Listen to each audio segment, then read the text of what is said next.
Haridwar Lok Sabha seat से निर्दलीय चुनाव लड़ रहे खानपुर के विधायक उमेश कुमार ने न्यूज वन इंडिया से खास बातचीत की। इस दौरान उन्होंने क्या कुछ कहा, जरा देखिए।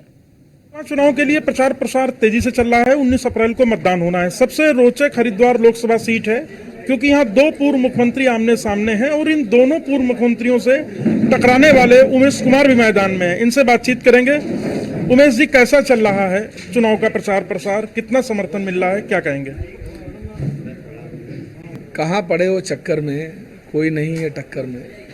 यही स्टार प्रचारक हैं, यही मेरे सेलिब्रिटी हैं और यही इस बार बड़े नेताओं को, बड़ी पार्टियों को जवाब देंगे। दो पूर्व मुख्यमंत्री आपके सामने हैं, दोनों से आप टकरा चुके हैं और अब लोकसभा में भी टकरार चल रही।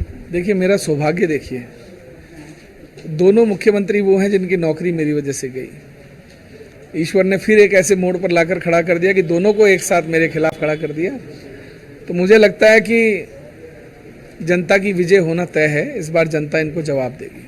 हरीश रावत और त्रिवेंद्र सिंह रावत जी की बॉन्डिंग पहले अच्छी रही है। चुनाव में भले ही आमने सामने हो, लोग ऐसा कहते हैं कि कुछ ना कुछ सेटिंग गेटिंग है। आप इसको कैसे देखते हैं? ये तारा और सितारा हैं, इनकी एक मुंह बोली माँ भी है। तो ये अपनी मुंह बोली माँ के कहे अनुसार दोनों हाथ में हाथ डालकर निकल पड़े हैं। उसने कहा था कि 1 और 1 11 होता है, तो ये दोनों अब जो हैं 1 और 1 11 बनकर लोगों का मूर्ख बनाने के लिए निकले हैं। आप खानपुर से निर्दलीय विधायक भी हैं। क्या मुद्दे आपको लगते हैं लोकसभा स्तर के जो केंद्र में उठने चाहिए, या वो ऐसे विषय जो स्थानीय राजनीति या दो दलों के बीच में पिस के रह गए, उनकी कोई बात नहीं करता? मेरा ये कहना है कि ऐसा कोई मुद्दा मुझे अभी नहीं लगता जिस मुद्दे को लोकसभा में उठाया जा सके। हाँ, एक हरिद्वार का कॉरिडोर है जिसकी वजह से हजारों लोगों का रोजगार आज खत्म होने के कागार पर है। पीढ़ी दर पीढ़ी चला हुआ आज रोजगार खत्म होने के कागार पर है। उसकी घोषणा करने से पहले उसकी डीपीआर बनाने में किसी का सहयोग नहीं लिया गया, लोक स्थानीय व्यक्ति का। माँ मंशा देवी के बिल्कुल चरणों में नीचे जो कच्चा पहाड़ है, वो वहाँ बरसात में सिडकुल भी आता है। वो वहाँ पे बरसात में वहाँ पे सिल्ट भी आता है। पूरा सिल्ट जो है नीचे तक आकर उसको हटाने में हफ्तों लग जाते हैं। आप उस पहाड़ के नीचे इतना बड़ा कॉरिडोर आप कैसे निर्माण करेंगे? आप दोबारा सिलक्यारी या जोशीमठ केदारनाथ जैसी घटना को आप शहर हरिद्वार शहर के बीचों बीच आप अंजाम देना चाहते हैं। ये दुखद है, इसकी आवाज़ को उठाया जाना जरूरी है। बाकी डोईवाला में मुझे लगता है कि एक बड़े सिडकुल की आवश्यकता है जिससे कि आसपास के क्षेत्र के सभी लोगों को रोजगार मिल सके।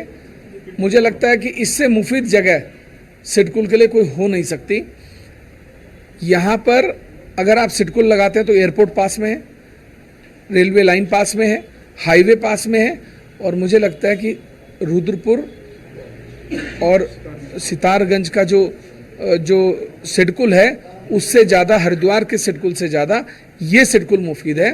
और मुझे लगता है कि यहाँ एक सिडकुल बड़ा बनना चाहिए। लगभग 200 से 300 उद्योग लाएं, 50 से 60 हज़ार लोगों को रोजगार मिले। इस क्षेत्र में बेरोजगारी खत्म हो जाएगी। दूसरी बात, डोईवाला बीच में लटका, इधर देहरादून है, इधर हरिद्वार है। यहाँ एक उपजिला अस्पताल की आवश्यकता है क्योंकि रात को अगर कोई घटना हो जाए तो आप कॉरिडोर क्रॉस करके वहाँ ऋषिकेश जा नहीं सकते, एम्स नहीं जा सकते, रास्ते में हाथी हैं, जानवर हैं, और इधर आपको दूर पड़ता है। मुझे लगता है कि एक उपजिला अस्पताल इस क्षेत्र के लिए स्थानीय होना चाहिए। पहले एक अस्पताल था, वो भी इन्होंने धसमाना जी को दे दिया था। तो ये दो चीज़ें मुझे लगता है डोईवाला क्षेत्र के लिए प्राथमिकता है। इसके लिए हरिद्वार में बेरोजगारी और भ्रष्टाचार चरम पर है। 80% भ्रष्टाचार की भेंट चढ़ता है। जितना 1000 करोड़ रुपया सालाना आता है, 800 करोड़ रुपया भ्रष्टाचार की भेंट चढ़ जाता है। जिला पंचायत अधिकारी, ब्लॉक सब मिलके खा जाते हैं। आम आदमी वहीं खड़ा है जहां वो पहले खड़ा था। कोई उसके जीवन में बदलाव नहीं आया। 5 किलो अनाज देकर आपने उसे गुलाम और बना लिया कि अब वो बिल्कुल आपने उसको खराब कर दिया। मुझे लगता है ये गलत आदत है। धन्यवाद। तो आप थे उमेश कुमार, आप दो पूर्व मुख्यमंत्री जो इस वक्त हरिद्वार लोकसभा सीट पर चुनाव लड़ रहे हैं, उनको परेशान कर चुके हैं और अब ये साफ कहते हैं कि इनका चुनाव जनता की बदौलत है, इनका चुनाव जनता जिता रही है और जनता ही सब कुछ तय करती है। कैमरा सहयोगी अंजीत के साथ Sudeep Jain, news one India, Doiwala, Dehradun.